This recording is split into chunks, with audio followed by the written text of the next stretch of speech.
주여 당신 앞에 내 영혼 엎드립니다. 내 안에 가득한 세상에 소리를 뒤로 한 채 오 주여 당신 앞에 겸손히 엎드립니다. 주의 말씀으로 날 채우소서. 다시 한번 오 주여 당신 앞에 내 영혼 엎드립니다. 내 안에 가득한 세상에 소리를 뒤로 한 채 오 주여 당신 앞에 겸손히 엎드립니다. 주의 말씀으로 날 채우소서. 넌 할 수 없다고. 할렐루야. 오늘도 말씀과 기도로 하루를 여는 여러분을 사랑하고 축복합니다. 삶의 방식과 처지는 각기 다르죠. 그 중에는 어렵고 힘든 순간을 보내는 이들도 많이 있습니다. 그와 같은 사람들은 현재의 자리보다 아직 오지 않은 미래를 보며 살아갈 때가 많이 있습니다. 이 과정 가운데 환경이 바뀌거나 처지가 달라지면 뭔가 기대할 만한 것이 생길 것이라고 생각하기도 합니다. 하지만 시간이 지나보면 꼭 그렇지만은 않음을 알게 됩니다. 환경이 바뀌어도 고민은 남아있고 상황이 달라져도 또 다른 책임과 어려움이 생기기 마련입니다. 오늘 본문에서는 삶의 방식이 다른 이들이 어떻게 살아야 하는지에 대해서 다루고 있습니다. 소재로는 결혼과 독신이라는 것을 다루지만 사실 중심에는 지금 하나님이 두신 자리에서 어떻게 살아갈 것인가 라는 중요한 질문에 대한 답을 하고 있는 것입니다. 함께 묵상 하나님 말씀은 고린도전서 7장 25절로 40절까지입니다. 말씀 듣고 묵상 나눔하겠습니다. 처녀에 대하여는 내가 주께 받은 계명이 없으되 주의 자비하심을 받아서 충성스러운 자가 된 내가 의견을 말하노니 내 생각에는 이것이 좋으니 곧 임박한 환난으로 말미암아 사람이 그냥 지내는 것이 좋으니라. 내가 아내에게 매였느냐 노이기를 구하지 말며 아내에게서 노였느냐 아내를 구하지 말라. 그러나 장가가도 죄 짓는 것이 아니요 처녀가 시집가도 죄 짓는 것이 아니로되 이런 이들은 육신의 고난이 있으리니 나는 너희를 아끼노라.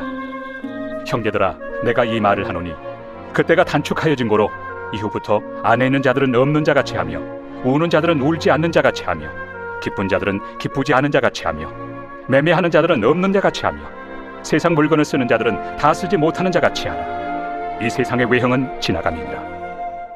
너희가 염려 없기를 원하노라. 장가가지 않은 자는 주의 일을 염려하여 어찌하여야 주를 기쁘시게 할까 하되 장가간 자는 세상 일을 염려하여 어찌하여야 아내를 기쁘게 할까요. 마음이 갈라지며 시집가지 않은 자와 처녀는 주의 일을 염려하여 몸과 영을 다 거룩하게 하려 하되 시집간 자는 세상 일을 염려하여 어찌하여야 남편을 기쁘게 할까 하느니라. 내가 이것을 말함은 너희의 유익을 위함이요 너희에게 올무를 놓으려 함이 아니니 오직 너희로 하여금 이치에 합당하게 하여 흐트러짐 없이 주를 섬기게 하려 함이라.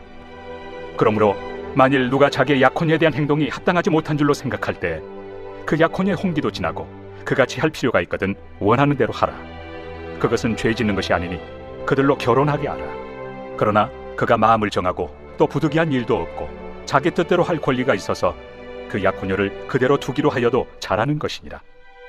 그러므로 결혼하는 자도 잘하거니와 결혼하지 아니하는 자는 더 잘하는 것이니라. 아내는 그 남편이 살아있는 동안에 매여 있다가 남편이 죽으면 자유로워 자기 뜻대로 시집갈 것이나 주 안에서만 할 것이니라. 그러나 내 뜻에는 그냥 지내는 것이 더욱 복이 있으리로다. 나도 또한 하나님의 영을 받은 줄로 생각하노라.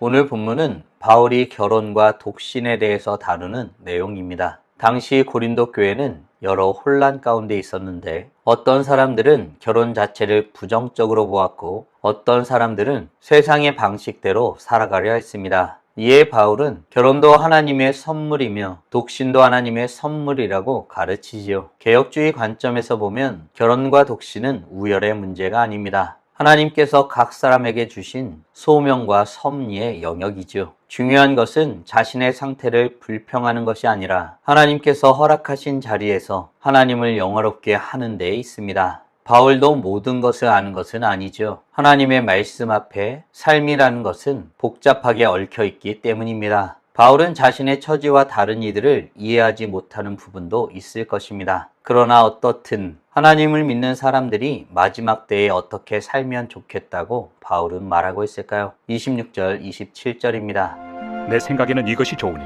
곧 임박한 환난으로 말미암아 사람이 그냥 지내는 것이 좋으니라. 내가 아내에게 매였느냐 노이기를 구하지 말며 아내에게서 노였느냐 아내를 구하지 말라. 바울은 지금의 형편을 함부로 바꾸려 하지 말라고 권면합니다. 왜일까요? 하나님께서 우리의 현재의 모습을 모르시는 것이 아니기 때문입니다. 오히려 하나님은 지금의 자리에서도 일하고 계시기 때문이죠.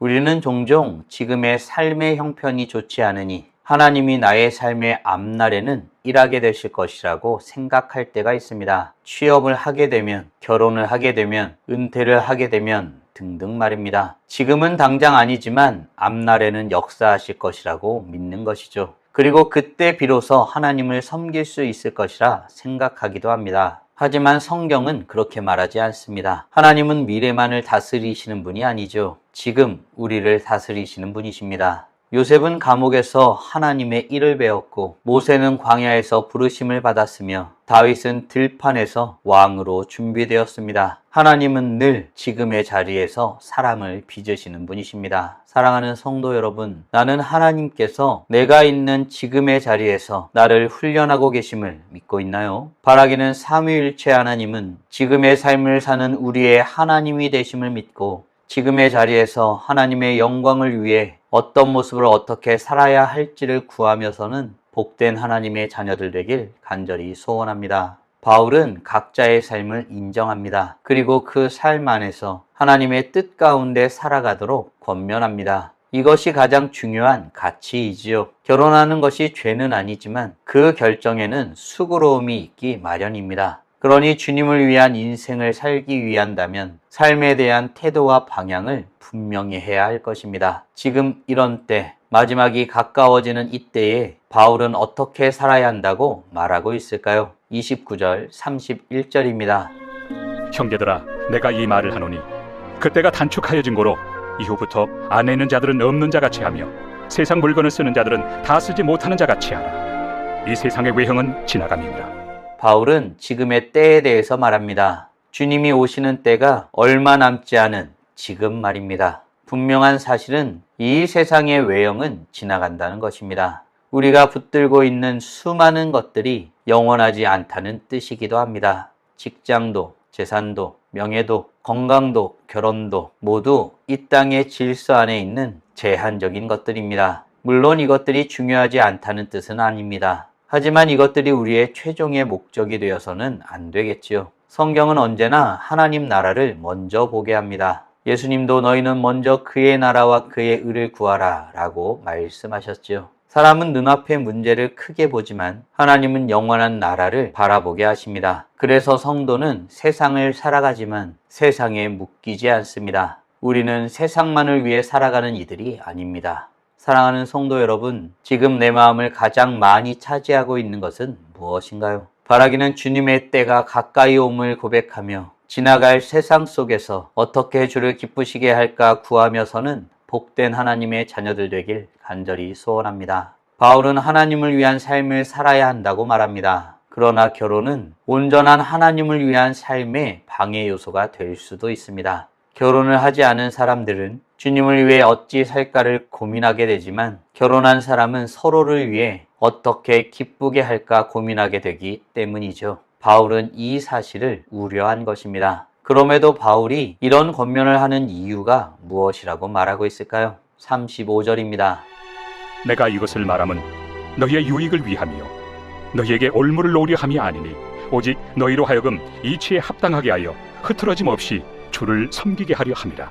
바울의 결론은 매우 분명하죠. 결혼을 하느냐 하지 않느냐가 핵심이 아닙니다. 주님께 집중하고 있는가 그렇지 않은가가 핵심입니다. 결혼한 사람도 주님께 집중할 수 있습니다. 독신인 사람도 마찬가지이죠. 반대로 어떤 경우에도 주님께 집중하지 않을 수 있습니다. 세상 욕심에 사로잡혀 살아갈 수도 있는 것입니다. 결국 신앙의 본질은 상태가 아니라 방향입니다. 어디에 있느냐보다 누구를 바라보느냐에 달려 있는 것입니다. 하나님께서 기뻐하시는 삶은 특별한 자리가 아닙니다. 하나님께 마음을 드리는 삶이죠. 오늘도 하나님은 너는 지금 무엇을 위해 살고 있느냐라고 우리에게 묻고 계십니다.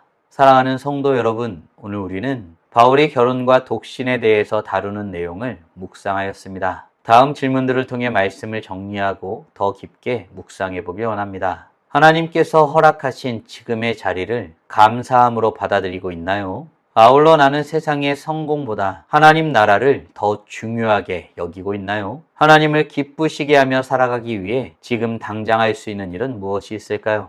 묵상하신 대로 주님 앞에 나아가 찬란하게 빛나길 간절히 소원합니다. 다 함께 기도하겠습니다. 살아계신 하나님 감사합니다. 오늘도 우리에게 복된 날 허락하여 주시고 주의 말씀으로 하나님이 어떤 분이신지 무엇을 원하시는지 우리가 어떤 존재이고 어떻게 살아야 하는지 깨닫고 고백하게 하심에 감사드립니다. 지금도 살아 역사하심으로 우리를 통해 영광 받으시길 원하시는 주님, 지금 우리에게 삶의 자리를 허락하여 주시고 지금의 삶을 살아가게 하신 여호와 하나님을 찬양하며 경배합니다. 지금의 이 자리가 우리의 선택이나 우리의 어떤 역량으로 된 것이 아님을 고백합니다. 주님의 인도하심과 주의 은혜로 지금의 삶을 누리고 있음을 고백하오니 지금 이 자리에서 어떻게 하면 하나님께 영광이 될 수 있을지 고민하며 기도하며서는 우리 모두가 될 수 있도록 은혜 내려 주시옵소서. 거룩하신 하나님, 주의 은혜를 구합니다. 주님을 바라봅니다. 그러나 이렇게 살아가는 것이 결코 쉽지 않음을 우리는 보게 됩니다. 우리는 눈에 보이는 내 앞에 있는 것에 쉽게 마음을 뺏기고 그것에 집중하는 어리석은 인생임도 겸손하게 고백하며 나가오니 우리의 연약함을 붙들어 주시옵소서. 우리가 주의 은혜 아니고서는 지금을 살아갈 수 있는 자들이 아님을 고백하게 됩니다. 무엇이 바뀌면 이 다음에 하나님의 영광을 위해 무엇을 할 것이다 할 것이 아니라 지금 나의 자리에서 여호와 하나님을 위해 무엇을 할지를 고민하며 주님 앞에 간구하며서는 우리 모두가 될 수 있도록 은혜 내려 주시옵소서. 이로써 찬란하게 빛나는 우리 모두가 되게 하여 주시고 오늘도 주님과 함께 살고 이웃과 함께 살아 우리의 삶을 통하여 영광 돌리게 하여 주시옵소서. 이 모든 말씀 우리 주 예수 그리스도의 이름으로 기도드리옵나이다. 아멘.